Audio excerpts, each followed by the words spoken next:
officer shot. Yes, we have an officer shot. We had this officer shot one time in the stomach. Door in custody, gun recovered.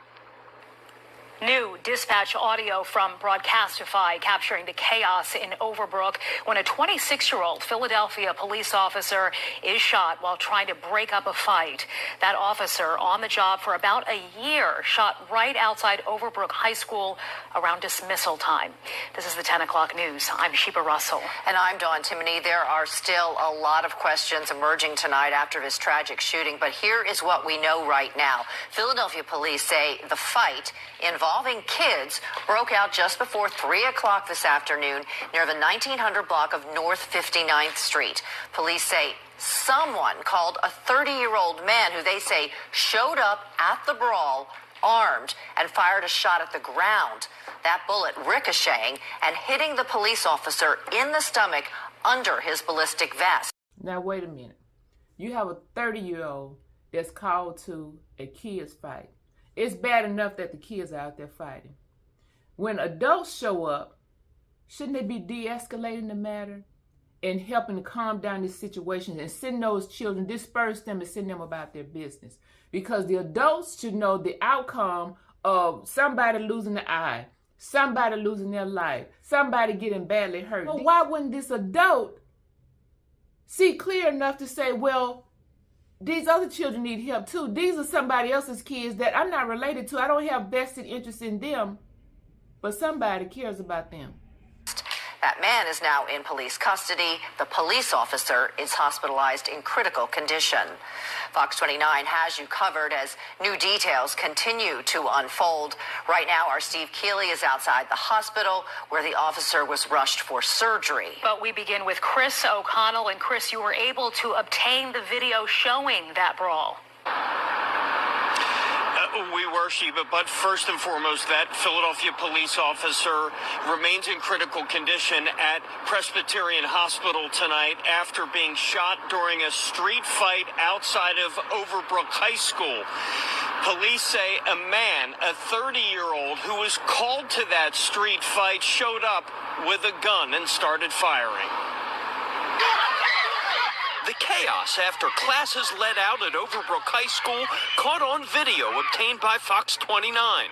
It shows 19th District police officers responding to several fights at the corner of 59th and Oxford around 2:40 Wednesday afternoon. Police say in the melee, a shot was fired. A 26-year-old rookie officer was hit in the stomach just below his ballistics vest. By now, you know that your mayor is a praying mayor. And I am asking Philadelphia to pray for... The best we could do is try to be decent. Can't none of us be good. Not for the definition of what God calls good. On another video, somebody seems to have gotten upset with me. I don't know if you're going to see this video.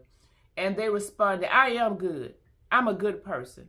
Well, you may be a good person as far as society standards. But I try to offer a Christian perspective here. I don't know where you are right there. You may be a Christian and maybe you fight with God. It calls for a change of philosophy. Everybody already has a philosophy, but you have to put down your will, surrender your way, and accept what God says about it. Because when we look at what God calls good, humans are limited. Take a look at the book of Job. It was about 77 questions, starting at chapter 38 and going all the way over to chapter 41, where God was firing off questions to Job. I jotted down just a few of them. He asked, where were you when the foundations of the heavens was laid? Where is the dwelling for the light in the darkness? Do you know? Does the rain have a father? A father? Do you know the governance of heaven, how it's operated? Who provides foods for the raven when its young cries out because it lacks meat? Do us humans know that? So what we need to do, again, look at the way God sees the word good. Of course, society has a term of good, and we may be good in humanitarian efforts. Keep doing that. Job was challenged about his understanding of might and power and wonder, and he couldn't answer that. Can we answer that? As bright as the human is, we're still limited in our understanding of a whole lot of things. So it's best, if we will, surrender our will calm down, settle down a little bit, and just acknowledge there's a whole lot you don't know. You're missing understanding. So you need a deity, a power that's higher than you, that's not human, to help you out. Because you won't be getting the answers unless he chooses to reveal something here and there. In the video, you see police rushing over to help the wounded officer. Who got shot? The officer, with just about a year on the force, was scooped and rushed to Presbyterian Hospital. Police say it wasn't a student, but an adult, a 30-year-old man who was called and arrived to the fight firing a Ruger 57. In the video, you can see a man being subdued with a taser and taken into custody. As the crowds grew, eyewitnesses say it quickly got out of control. It was like a lot going on.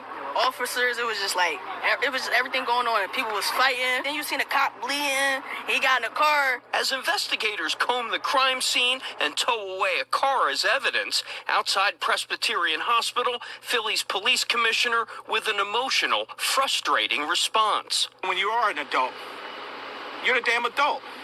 Like, you're supposed to know better. You're supposed to be the one who has to come in there to de-escalate, not escalate. And so when you have an adult comes to the with a weapon that could easily kill my officers, I mean, it makes absolutely no sense. I agree that we should know better. There's too many fights breaking out, and this is not new. It's been happening for decades. Children is going to get into it with each other. Talk about bullying, anti-bullying. Did the adults step into the situation and add to the bullying? I would say did. You have a weapon. Did anybody else have a weapon? They could have not. But at the same time, you could have taken out somebody's child. Now here's this police officer. I hope he recovers well. Now he's in critical condition because of a ricochet of a bullet. Then we have adults also teaching children, go and knock somebody else's head off. If they touch you, take them out. Is that the right thing to say? Is that the responsible thing to say? To say we are the guardians. We guide and we train children. In what way are we training them? Are we training them to be delinquents? Are we training them to not make it to adulthood? Are we training them once they make it to adulthood, let's live a life of crime? What's being imparted to these young people? It's our care. God is overseeing us, adults. God is overseeing everything that we do. So when our children get into the situations or make it to adulthood and get into the situations, are we running to their aid, but we imparted all of this negativity and this bad behavior in them? Children double teaming each other out there. It says several fights broke out. Out there on the street, just brawling, just going at it. Can somebody not walk home in peace? Is that what it is? Multiple children chasing down a kid and they trying to get home? That's happening. So where are the parents who saw this video? Are they going to get involved and ask their child, were you involved in what's going on with you? Challenge your child. Correct their behavior. We got to do better. That's your kid. Don't let your kid hurt somebody else. I know you don't want your kid to be hurt. Speak up for what's right. A couple of years ago, the high school that my kid went to, it was put on lockdown. And it was said that there was a fight broke out with some children at the school, and a kid called their parents. The parents showed up to the school with a weapon. So, of course, the administrators had to put the school on lockdown to protect the children and the staff. Police was called, but still adults showed up to their school with a weapon to protect their child. We have to do better, even starting at home. The joking style with adults and the joking style with children can be just too rough. People talk too rough to each other. It's always a dare, and don't look at me. Don't say nothing to me. Everybody's on edge. There could be nothing good that comes out of anger. It don't turn out a good result. Care for our children differently. The pew-pews are showing up. The stabbing devices are showing up. Neither one of these is authorized. They're minors. So how are they getting it? Are you covering down on what your children is involved with? Let's care about the children better, you all. My name is Vanessa. Thank you for stopping by and clicking on the video.